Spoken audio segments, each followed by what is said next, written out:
وعلیکم ورحمۃ اللہ وبرکاتہ۔ ناظرین، رمضان کے دوسرے عشرے میں آپ کا ہند نامہ کی اور سے استقبال ہے۔ انسان کی زندگی کئی الجھنوں میں گری ہوئی ہے، اس لیے الجھنوں کا حل اگر کہیں ملتا ہے تو وہ قرآن مجید ہے۔ ہمیں قرآن کو سمجھنے کے لیے ہند نامہ پچھلے 13 دنوں سے آپ کی خدمت میں قرآن کا ترجمہ پیش کر رہا ہے۔ ناظرین، آج 13واں روزہ ہے۔ ہم آج 13ویں پارے کے بارے میں جاننے والے ہیں جو ہمیں ایک راہ بتاتا ہے۔ تو آئیے ہم جناب توفیق اسلم صاحب سے گزارش کرتے ہیں کہ وہ ہمیں 13ویں پارے کے بارے میں بتائیں۔ بسم اللہ الرحمن الرحیم۔ آج 13ویں پارے کے بارے میں بتانا ہے۔ اس میں سورہ یوسف کی جو ہے سورہ کی 53 سے لے کے 111 تک کی آیتیں ہیں، اور سورہ رات کے بارے میں بتانا ہے تو اس کی 1 سے لے کر 43 آیتیں۔ کل بتایا گیا تھا کہ یوسف علیہ السلام نے کہا کہ میں یہ اس لیے کیا تھا کہ لوگوں کو معلوم ہو جائے یا عزیز کو معلوم ہو جائے کہ میں نے اس کے ساتھ خیانت نہیں کی تھی۔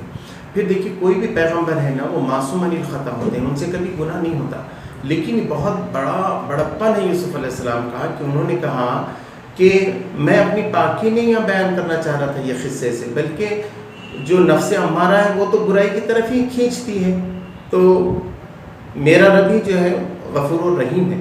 اور آپ کو معلوم ہونا چاہیے نفس میں 3 ہیں۔ ایک ہے نفس لوامہ، وہ کیا کرتی ہیں؟ اچھائی اور برائی دونوں آپ کے سامنے کھول کے رکھتی ہے کہ یہ اچھائی ہے، یہ برائی ہے، جس کو ضمیر کہتے ہیں، ہم انترآتما کہتے ہیں۔ دوسرا ہے امارہ۔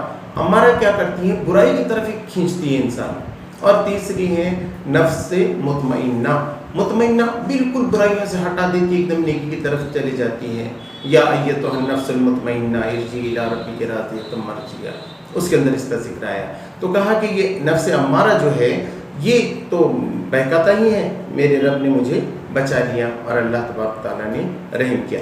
بادشاہ نے کہا کہ تم بہت ہی امانت دار اور اچھے آدمی ہو، تو میں تمہارے لیے جو ہے اپنے آپ تم کو جو ہے خاص کرتا ہوں اپنے لیے۔ تو انہوں نے کہا کہ پھر میرے ذمے جو ہے آپ خزانے کی چابیاں کیجئے، اور میں حفاظت کرنے والا بھی ہوں اور علم والا بھی ہوں۔ اس طرح اللہ تبارک تعالیٰ نے یوسف علیہ السلام کو جو ہے ٹھکانہ دیا۔ اب وہ جہاں چاہتے تھے پورے ملک میں جاتے تھے، پورا ملک ان کے کنٹرول میں تھا۔ ہم اپنی رحمت جس پر چاہیں اس طریقے سے دے دیتے ہیں، اور ہم محسنوں کو جو ہے بہت ہی اچھا اجر دیتے ہیں، اور آخرت تو اس سے بھی زیادہ بہتر ہے، یہ تو صرف دنیا ہے۔ ہوا یہ کہ یوسف علیہ السلام کے بھائی آ گئے غلہ لینے کے لیے۔ یوسف علیہ السلام نے ان کو پہچان لیا، لیکن انہوں نے یوسف علیہ السلام کو نہیں پہچانا۔ ان کو انہوں نے بہت بھرپور مال دیا اور کہا کہ تمہارا ایک بھائی بھی ہے گھر پہ، تو اس کو لے کر آئیے۔ تو انہوں نے کہا ورنہ میں آئندہ تم کو مال نہیں دوں گا۔ انہوں نے کہا کہ ہمارے والد صاحب بوڑھے ہیں، ہم ان کو ضرور منائیں گے، اور آئندہ اپنے بھائی کو بھی لے کر آپ کے پاس جو ہے آ جائیں گے۔ ان کے پیسوں کو جو انہوں نے پیسے دیے تھے ان کے سامان ہی میں رکھنے دیا یوسف علیہ السلام نے، تاکہ وہ جلدی لوٹ سکے۔ گھر پہنچے، بہت خوش ہوئے، والد صاحب سے ذکر کیا، بھائی کو لے جانے کا بھی ذکر کیا، اور جب انہوں نے سامان کھولا تو دیکھا کہ پیسے بھی واپس دیے گئے۔ انہوں نے کہا کہ ابا جان ہم کو کیا چاہیے، پیسے بھی مل گئے اور غلہ بھی ہم کو مل گیا، ہم اپنے بھائی کو لے جائیں گے اور ایک غلہ اور زیادہ لائیں گے۔ انہوں نے کہا کہ جیسے میں نے یوسف کے سلسلے میں تم پہ بھروسہ کیا تھا، ایسے ہی اس کے بارے میں کروں۔ تو انہوں نے کہا کہ آپ تو پرانی باتیں لے کر بیٹھے ہیں۔ پھر انہوں نے کہا کہ ٹھیک ہے، مجھے تم وچن دو، میثاق دے دو اللہ کے نام پہ۔ اور انہوں نے سب نے قسم کھائی اللہ کی کہ ہم یہ بھائی کو واپس لائیں گے، الا یہ کہ ہم کسی مصیبت میں کہیں اچانک ہی پھنس جائیں۔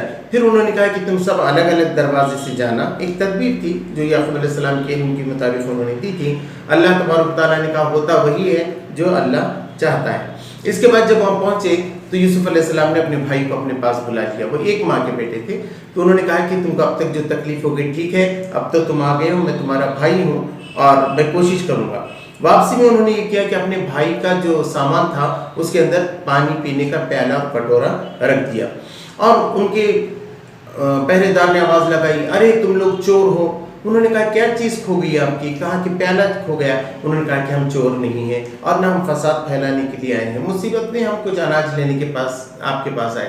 سب کی تلاشی لی گئی لائن سے پہلے دوسرے بھائیوں کی، اور آخر میں جو ہے نا وہ پیالہ ان کے پاس سے نکلا۔ انہوں نے کہا کہ کیا سزا ہے جس کے پاس پیالہ نکلتا ہے؟ تو کہا کہ وہی سزا ہے، وہی آدمی تمہارے پاس رکھ لیا جائے۔ تو